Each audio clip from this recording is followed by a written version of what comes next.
Hello and welcome to the Little Minds Big Ideas podcast with the Early Years Network.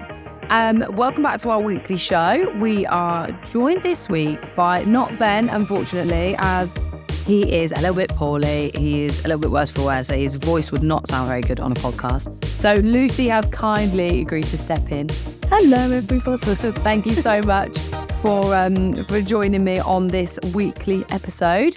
I'm just going to start with a little bit of news from us. So myself and some of the team from the Early Years Network are going to be heading down to the Nursery Managers Show in London on the 24th of November. We're not actually exhibiting at this event, but we are going down to see what's going on and to hopefully meet some lovely people that are down there. But in March, we are exhibiting at another show in London. So we will get the details out a little bit closer to the time, but it is on our website for the Child Expo expedition. So in this weekly episode, we are going to be talking all about music because we posted on our blog this week, we sort of highlighted it, sort of the power of music and how music can influence young children. Do you find that you're using music a lot in your setting? I literally use music like every day of my life. Like throughout the day, you'll always hear me singing, making up a random song, making different noises. So yeah, I do it all the time, basically. Part of the job, isn't it? Yeah, definitely. I think it's something people learn very quickly in early years is that you have to get over singing. Yeah, you just have to be a bit silly, really. You can just... Even if you're embarrassed. It's quite fun, actually. It is fun. You can just turn everything into a song. Yeah. But actually, I think it's kind of overlooked how important music can be to early childhood development because like some of the research we've done and some of the things that we've looked into, it's really, really like fundamental for development. Yeah, definitely, yeah. So within our early years article, we cover a few sort of different neuroscience things as well that really starts to make you think. So the fact that brain growth, the effects on the prefrontal cortex and the comprehensive brain development all link to music. So I thought I'd just share a couple of the little things with that just to kind of give everybody an idea of actually how important music and songs and instruments can really be. So we've got the creation of more neurological connections. So there's studies that show that exposure to music has been linked to improved transfer effects in such areas such as verbal intelligence, and even suggesting that better academic performance comes from listening to music. So children make more neurological connections when they're listening to music, and the brain growth is actually going to help them develop in lots of other areas. Yeah, it definitely helps with their communication and language and and that vocabulary and things. Yeah, 100%. And then we have effects on the prefrontal cortex. So that infants who have been exposed to music exhibit significantly larger mismatch responses, which is your MMR, indicating that improved neurological processing of these structures changes in both music and speech. So basically that actually when children are exposed to music in different language, like you said, their brains are actually forming more connections, which is just incredible. No. And then the brain development, creating music actively activates the auditory cortex and engages other areas of the brain, such as linguistics, and mathematical precision, creativity, and fine motor skills, which are all needed to hold and play instruments. And it's something we're going to dive into a little bit later, but how many different areas of the brain are actually being used. I think it's quite incredible, actually, that just listening to music and kind of having songs on a day-to-day has such a major impact on their brain development. Yeah. It is quite incredible. And you don't think about it. No. When you're doing it, when you're singing those songs, you don't think about kind of what actually that's doing for those children. Yeah. You're just doing it. No. That's what you do in your job. Yeah. And there's studies that show that when a child is listening to music and sort of engaging in that, when they do the scans of brains, and myself and Ben were talking, you can see when the neurological connections are being made because it sort of lights up like a firework when on the scans. So you can see the actual physical changes that happen when children are involved in music and playing music and dancing. So it is, it's incredible. Yeah, definitely. But if we take it back to sort of babies and how music and songs and things impact babies. So the conversation we had earlier was like that curiosity. Yeah, definitely. Babies don't really know what music is. They don't know about these sorts of things. So any sort of sounds that you make, any kind of silly voices you make, they're going to be naturally curious. Yeah. They're going to want to kind of know what it is, what's going on. And they're more likely to be a lot more engaged in it as well. Yeah, because that, like you say, they've never heard it. So if you've got a different pitch in your voice or the rhythm that you're speaking in is slightly different from the norm, they're going to be like, oh. Yeah, it catches their attention. Yeah. Yeah. And that is the use of, and I'm really sorry if I'm not saying it right because I always feel like I am, but I don't know.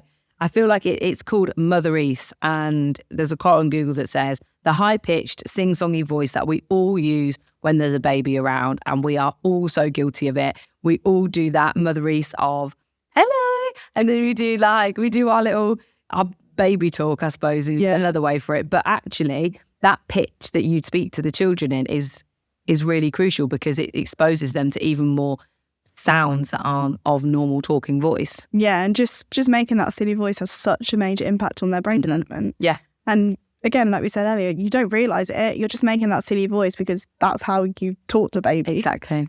But it has that massive impact on them. Yeah. It helps them develop. No, and it's quite crucial how the things we do every day we don't realise. Yeah, definitely. And that's something you always come back to in early years, like the job that is done literally develops young children's brains. Yeah, when we've been researching all of this, kind of been thinking back to my practice, and I think I just do this generally every day. This is just what we do. Yeah. And then actually, when you actually look into it and think about it and think about the impact you're having on those children, it's amazing. Yeah, it's incredible, isn't it? And then for babies, that exposure to language, which we talk about a lot, we've got the interactions video on the network site about interactions and how important they are. But actually, music and songs and that motherese of language exposes children to new vocabulary all the time. Yeah, definitely. They're always hearing kind of us talk to each other as well. Yeah. When we're talking to the other practitioners within the room, or so if your manager is in there, they're always picking up on that language. They're always going to be learning that new language that you're talking. Yeah. And like you said, with talking to other people and the singing and different things, your voice is going to change. Yeah. So if you're having a serious conversation, your voice gets quite sharp and firm. Yeah. Whereas if you're singing Old MacDonald, your pitch changes, everything changes. The rhythm that you're talking at. So that's something that babies need to learn. They need to pick up on all those things, and it travels through into sort of, as you go into like the age of 2, that exposure to more music and more language. Yeah. So and then they kind of start talking more, and then they pick up all the music from the different songs. Yeah. And within our setting, we use a lot of kind of real world music. Mm-hmm. So that actually it's not just nursery rhymes. They're actually picking up on vocabulary that's used within the whole world. So that as they get older, they're learning that vocabulary and then they'll use it within their life. Yeah. And it's not always like songs, it's like music as well, like the background noise that comes into it, and learning that the different rhythms and the different pitches that come within musical instruments as well, I guess, because when you're playing the drums, if you're listening to a violin, it's very different. And there's always so many ways to play a specific instrument. There's so many noises you can make from one instrument. So it's always changing. Yeah. They're always kind of listening to those different pitches. Yeah, it's like if you think about a drum, you've got like an African drum, or you've got like a percussion drum that you'd see in like a typical band. Yeah. They're very different. Yeah, basically. Even though they're just both a drum. So I think as they move through that age group, music changes in what it does for children. And then when you get to preschool, that rhythm that they've learned through music and how things flow, and that kind of links to conversations and how conversations flow, and syllables, like you say, you tap out along with the word. When we're singing songs and things, we always kind of clap out the syllables. One of our favourite ones to do is we sing a Days of the Week song. Yeah. And we clap out the syllables as we're singing it, and actually the children try and copy, so they're constantly learning those syllables. Yeah. And then actually I've seen them kind of doing it within their own songs. Yeah. So when they're singing, they're trying to clap out their own syllables. So actually they're learning that from us to then carry on through their education. Yeah, and then it's, like you say, it's something that carries on through. So it's something that when children don't realise they're learning it, they normally pick it up a little bit. Because I guess to them, they just think they're clapping, they just think they're having fun, but actually they're constantly learning as they're doing it without even noticing. And in preschool, it's that encouragement to create themselves and do what they've learned throughout. Sort of when they're a baby, they're listening to different songs and musics and sounds, and then in twos, when you start to understand it a little bit deeper, and then in the preschool, you kind of, those connections have already been made, those brain connections. So actually, as they move through, they're stronger and they can just build upon them rather than forget them. Yeah, definitely. When we think about music and sort of listening to music, how, like, personally do you feel when you listen to music? It depends on the music you're listening to. Yeah. So I like listening to like calm music. If I'm feeling safe, I'm feeling a bit overstimulated or a bit overwhelmed, listening to calm music just helps me kind of bring myself down, relax, and then I can carry on. Yeah. And we do the same for our children. So our children tend to struggle kind of around meal times. They get quite energized and don't really want to sit down and eat their food. So we always put on calm music, and it actually really helps kind of just bring them back down. Yeah. They eat their food and then they're ready and relaxed to go to sleep for the ones that do as well. Yeah. So it kind of just helps to calm them down a bit. Do you feel like sometimes at meal times, and I see this a lot in different settings, is that actually when you've got the background music on, do you still encourage them to talk and have conversations? Yeah, definitely. Yeah. We always kind of talk, but we change our voices. So again, it comes in with a pitch. We're constantly changing our voices to kind of match the energy that we kind of want from them. Yeah. So when they're listening to that calm music and we're talking to them, we're talking more softly, kind of just being like, oh, it's all fine, we're all relaxed, we're all calm. And they tend to copy us and kind of bring themselves back down. It's that rhythm and that pitch in your voice. Yeah, if you've got calming spa music on in the background and a member of staff is walking around saying, sit on your chair. Like, it's so not have the music on in the first place. It kind of defeats the point, really. Yeah, it doesn't reflect what's going on in the room. If you've got them two contrasts, it's overstimulated for them. They don't understand what you want from them.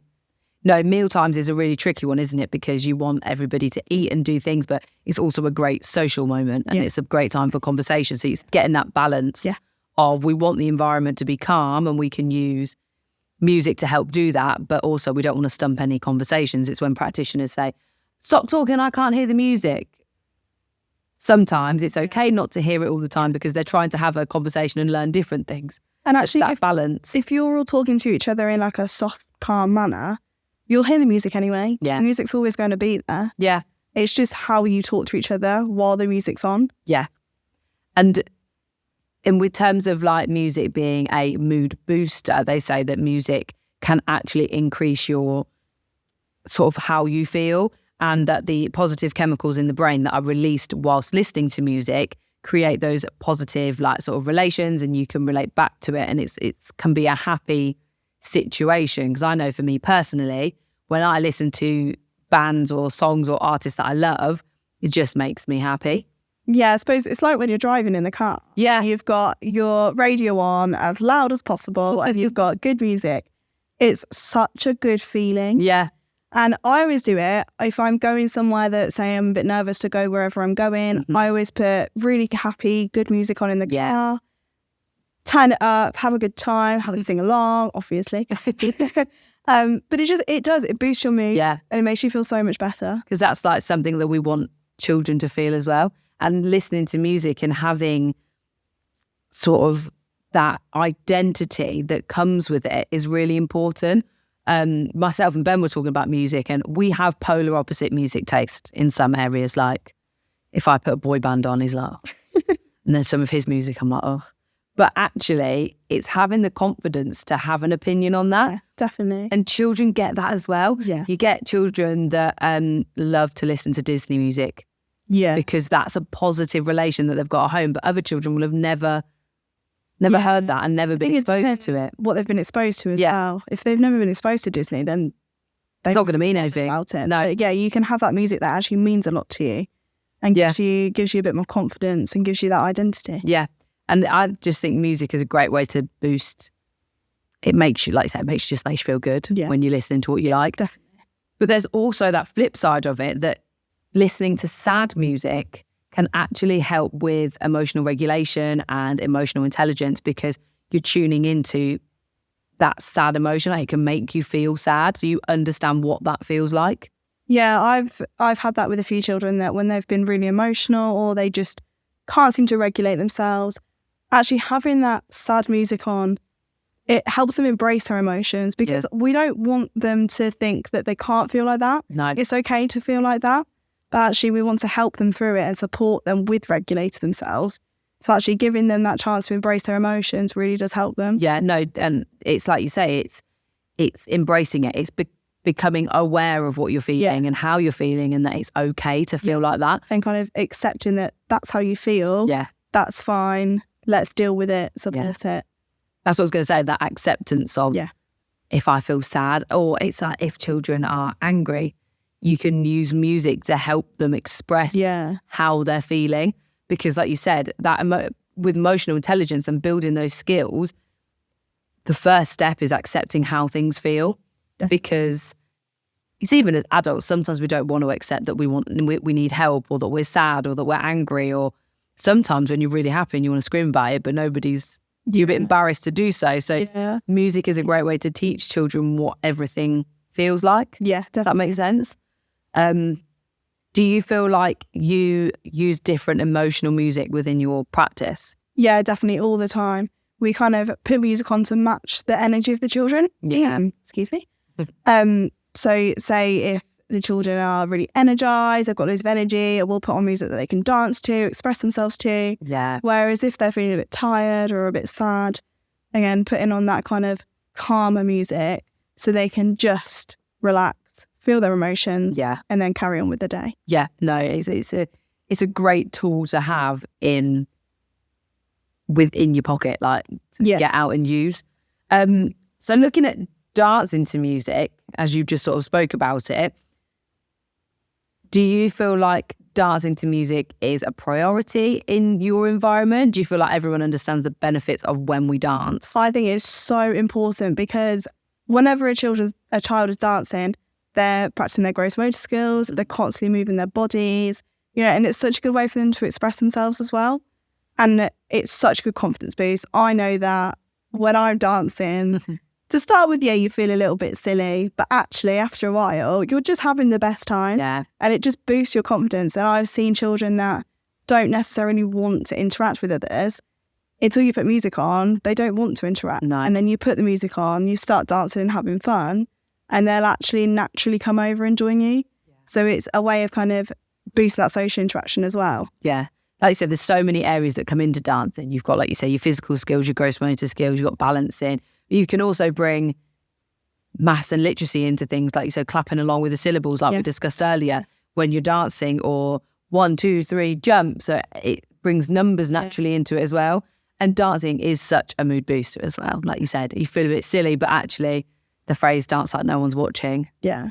And I think it's really powerful for us as practitioners to embrace that and be silly. Yeah. Be a child with them. Yeah. It's fine. They're learning from us. So actually, if we show them that it's okay to be silly, it's okay to have fun, it's okay to be a bit crazy sometimes, they will learn that from us, and then they'll feel so much better about it. Yeah, dancing is, and it doesn't have to be sort of like learnt routines. No, it can be literally anything you want to. Just go for it. So the next part of music that we wanted to touch on, which is really interesting, and when we've been doing the research, is actually playing a musical instrument. So it takes it that step further from listening to music and songs and dancing and things. But actually, they say that playing a musical instrument is very similar from a child being multilingual, because of the skills that it develops in the brain, if that makes sense. Yeah. So there was a study done by a scientist called Nina. Her last name is Kraus. Kraus. So Nina Kraus, and I apologise if I've said that wrong, who did studies, and it shows that playing an instrument is a whole body workout. Okay. Which you don't think about, because I suppose when you're doing it, you'll just... And when you see someone playing a musical instrument and they make it look so effortless, you don't think about the brain connections that they're using. Yeah. So when a child is playing an instrument, they're not only using their hands and their ears to listen to what they're doing and play the actual instrument, they are using attention skills, because they've got to pay really close attention to what they're doing. Both hands could be doing different things. Yeah, when and they're that's playing an instrument. depending on what instrument you're playing. Yeah, If you're playing the piano, you could be on this hand is doing something, this hand is doing something, and they have to blend together. that's to listen. probably the hardest part of playing the piano. Actually. Yeah. Trying to control both hands at once. Yeah, because that's the attention to detail. Yeah. The memory that comes with it. If you're playing something that you've learned, it's like singing, you remember the lyrics. But it's the same with playing the instrument. And then the cognitive development that comes with it, because you have to learn this skill and your brain is making those neurological connections to cement those synapses. And it's really like everything's going on. Yeah, you've got to do everything literally all at once. Do you play an instrument? I used to play the piano and I also play the violin for a little bit as well. Yeah. And I'm just about to start playing the ukulele. I'm going to give it a go. I'm going to try. I learned the recorder in primary school because I feel like everybody learns the recorder. And then I also learned guitar. And I loved it. I remember absolutely loving it. And I recently donated my guitar to a preschool. Mm.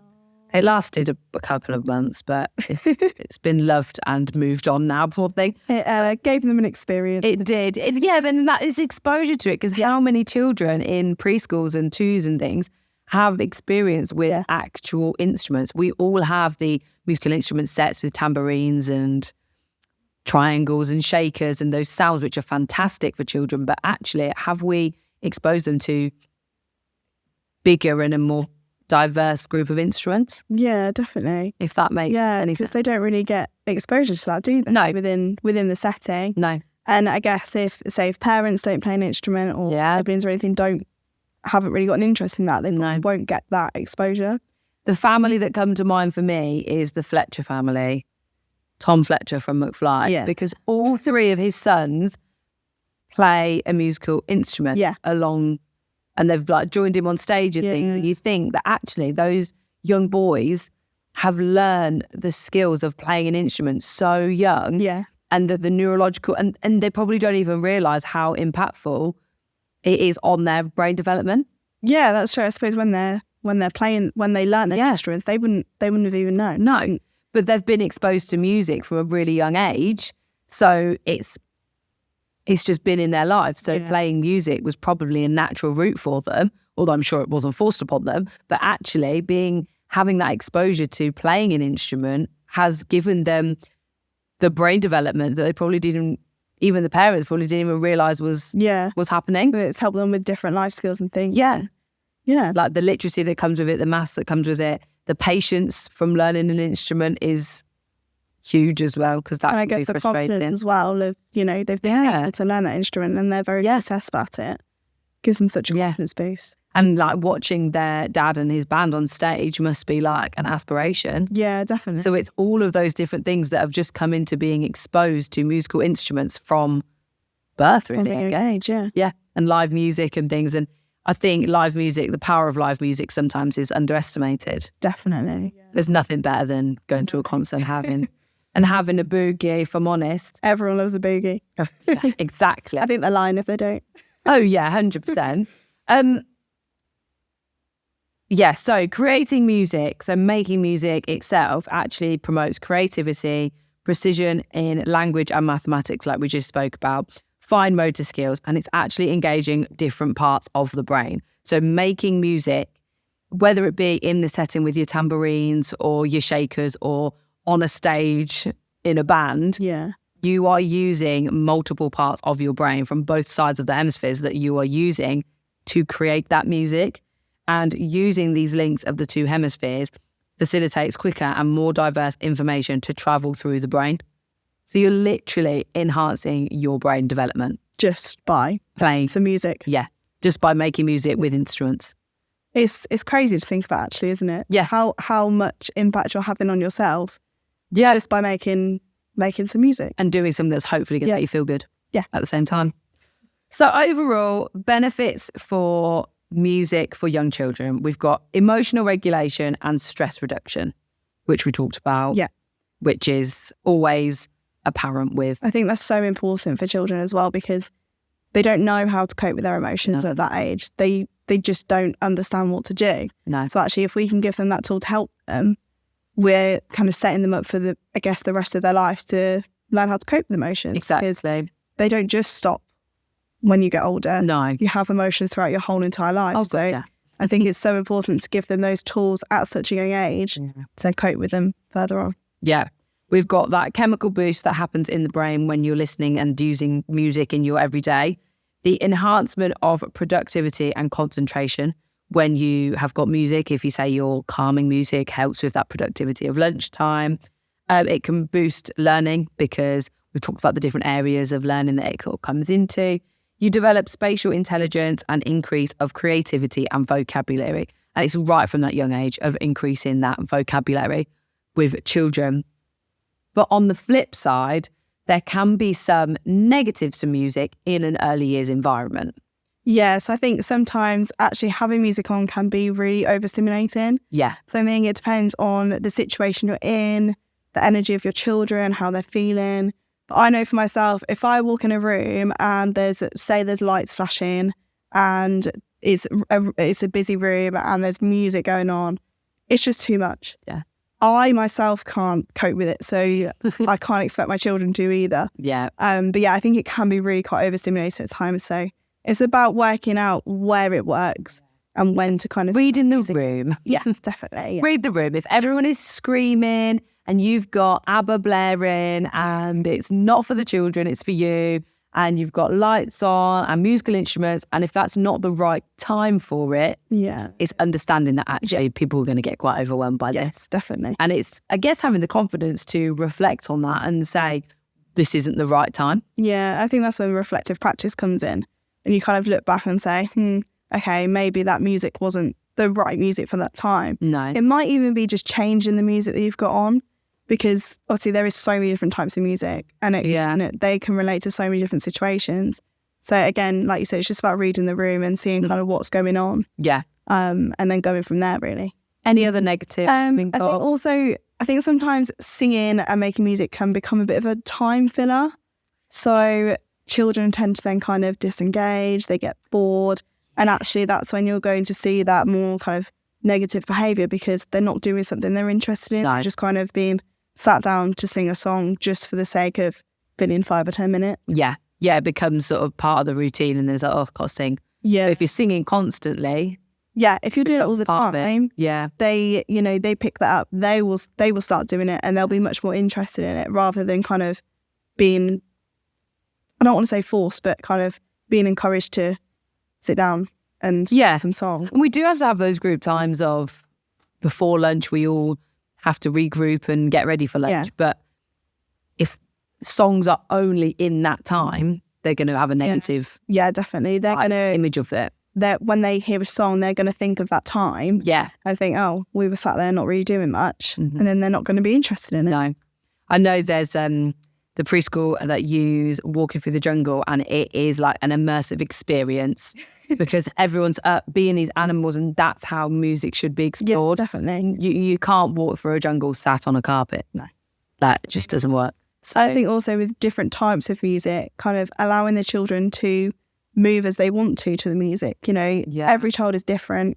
They're going to interpret the music slightly differently to each other. So actually it's giving them the opportunity to express it in the way that they want to, rather than just saying, right, we're going to sit here, we're going to sing. Yeah. That's what we're going to do. That's what this music is about. So a couple of ways that you can use music in your early years environment. We can't talk about yoga. Yeah, I quite like to do yoga. Even with, so I work with the 2-year-olds in my setting. Even with the 2-year-olds, they are actually really good at it. And they love it because it's a way for them to express themselves. They can make any movements they want. And actually sometimes just having that calm music on and doing these different movements, I've done it before where they were all kind of playing and it was getting a bit busy and they were all getting a bit hyped up. And I just put calm music on and I just started doing yoga in the middle of the room and they all kind of stopped and was like, oh what are you doing? And then they joined in and they were engaged with it for about 20 minutes. I was doing yoga for about 20 minutes with them. With 2-year-olds? Yeah, it was, honestly, I was like, oh, okay. But they loved it. And it was such a good way to kind of bring them back down, bring that energy back down. Yeah. But yeah. I think another great way to bring music in is having musical instruments, not just in one area. Definitely. Yeah. So like having musical instruments in your small world area, if they're talking about how an elephant stomps, can you make a musical sound that relates to that? Or outside, like just having the confidence to move your resources to enhance learning in different ways. Yeah, definitely. And I think also putting songs into different activities. Yeah. Your songs don't have to just be just a song. No. It can be in anything you do. So like if we take our children for a walk, we'll quite often do like walking in the jungle and things like that, through the grass, through the jungle, through the trees. And actually they enjoy it so much more and they engage with it so much more because it's like linked into something. It's like the sheep. They're probably fed up of blah, black sheep every time a child walks past them. But unfortunately, it's the real life link. It is, yeah. And actually, they enjoy it so much more when it's more of a practical thing. Yeah. And they can get involved in it and it's linked to every single thing that they do. Yeah. And I think, it's like you said, it bringing it to life, bringing music to life. And it's not just sat on the carpet singing, which is things you will do. We're not saying don't ever sit on the carpet and sing, but how interactive and how fun can you make it rather than let's all just sit and sing? Yeah, it is important to kind of regroup and bring that together, but also making that a learning experience, not just a time where they just sit there. Yeah, not just a gap of time. Yeah, definitely. Yeah. So that has been mine and Lucy's take on music. I hope it's been informative and reflective on kind of how important music is in early years. I just think music can be in everything you do. Yeah. I use it all day, every day. I'm always kind of making, say if I'm asking them to wash their hands, I make it into a song. Yeah. It just, everybody wash your hands. Wash your hands. But actually that has so many benefits to them. And I just think using music in early years is so important. Yeah, and can be used in so many different ways as well. Yeah, definitely. Perfect. Well, thank you everyone for listening. I hope you have found something you can take away from it. And let us know if there's any major topics that you want to hear us talk about, or give us your questions, and we can hopefully bring some insight into any of the early years questions that you might have. So I will see you next week for another episode, and thank you so much for listening again, and I hope everyone has a fantastic week. Bye. Bye.